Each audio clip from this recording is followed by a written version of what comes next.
වගේ soft එකටයි රසම රස Japanese pancake හදමුද. මුලින්ම බිත්තර කහමද සුදුමද වෙන් කරගෙන බිත්තර කහමදයට වැනිලා ලුණු ටිකක් එකතු කරලා හොඳට mix කරගන්න. ඊළඟට ඒකටම පාන් පිටි බේකින් පවුඩර් එකතු කරගන්න. ඊට පස්සේ කිරි එකතු කරලා මේක බැටර් එකක් වගේ හදාගන්න. ඊළඟට බිත්තර සුදුමදේ හොඳට beat කරගන්න ඕනේ. powdered sugar එකතු කරගන්න ගමන් මේක හොඳටම stiff peaks වෙනකම් beat කරගන්න ඕනේ. just like this.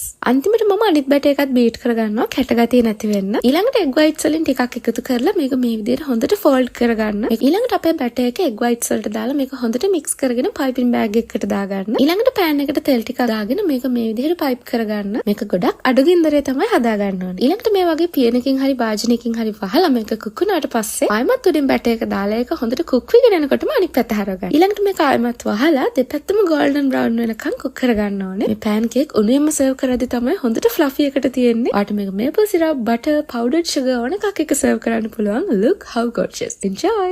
මේ වගේ soft එකටයි රසම රස